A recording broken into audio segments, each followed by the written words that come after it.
In the 1930s the whole country was raising the Soviet industry. One of the heroes of those times was Makar Nikitovich Mazai. A simple guy from the village turned into a famous steelworker and showed by his own example how selfless and dedicated he had to be. A hard childhood. Makar Mazai was born in the small Cossack village of Uljanskaya. It was a hard time. From the age of 8 the boy had to work. In 1919 he was orphaned when his father was tragically killed during the Civil War. In 1930 agitators from Mariupol arrived in his village. The local factory needed workers. Makar Mazai along with 5 other people agreed and decided to help the country. The future steelworker recalled that it was very difficult to work in the shop at first. It was hot, and even the old-timers had a hard time. On the second day his acquaintances from the village could not stand it and simply left. But the man decided to stay. Makar Mazai was illiterate. He had no time to study as a child. In 1932 he enrolled in courses, and in 1933 he went to Dnipropetrovsk,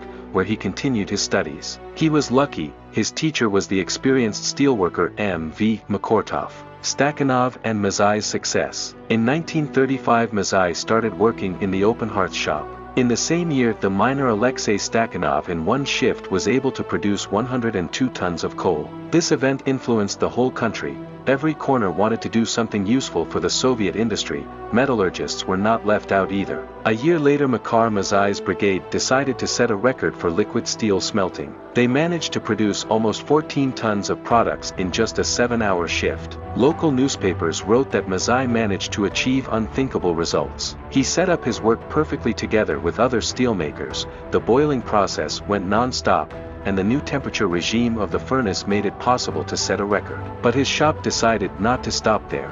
For a whole month they produced almost unthinkable figures for those times, producing at least 11 tons of steel per shift. After that the steelmakers appealed to their colleagues all over the country. Makar Mazai gave interviews to newspapers and urged all steelworkers to try to beat his record. Thanks to the competitive spirit, production throughout the country began to rise, and by the beginning of the Great Patriotic War the country had become the #1 steelmaker in Europe. A steep turn of fate. The head of the Ilyich works was repressed because of a denunciation, which was later called false. The plant decided to attribute all the merits of leadership to Makar Mazai, although the brigadier's contribution is quite weighty and difficult to underestimate. Critics called Mazai a semi-literate worker, and they allegedly forgot about the real heroes. Although it was he who organized his work so perfectly and showed how production could become uninterrupted. Mazai was presented with an order by Sergo Orjonikidze personally and gave him a Gaz M1 automobile. It was an unprecedented gesture in those days,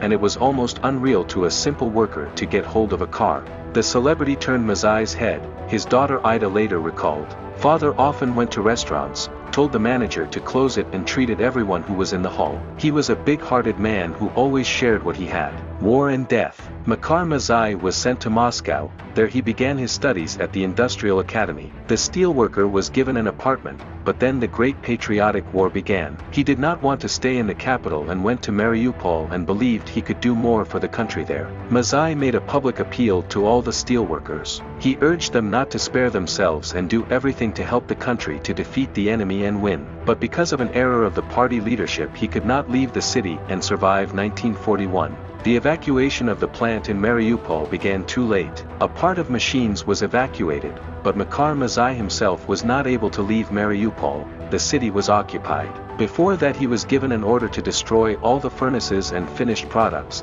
so that the enemy would not get them and go into hiding. Historians believe that Mazai was captured by the Germans when he tried to sneak into the plant again and commit sabotage there. The Germans knew about the steel smelter and thought he would cast steel for them, but Makar Nikitovich refused. He was tortured first and later shot. There is a version that he was burned in his own furnace, but there is no documentary evidence of this.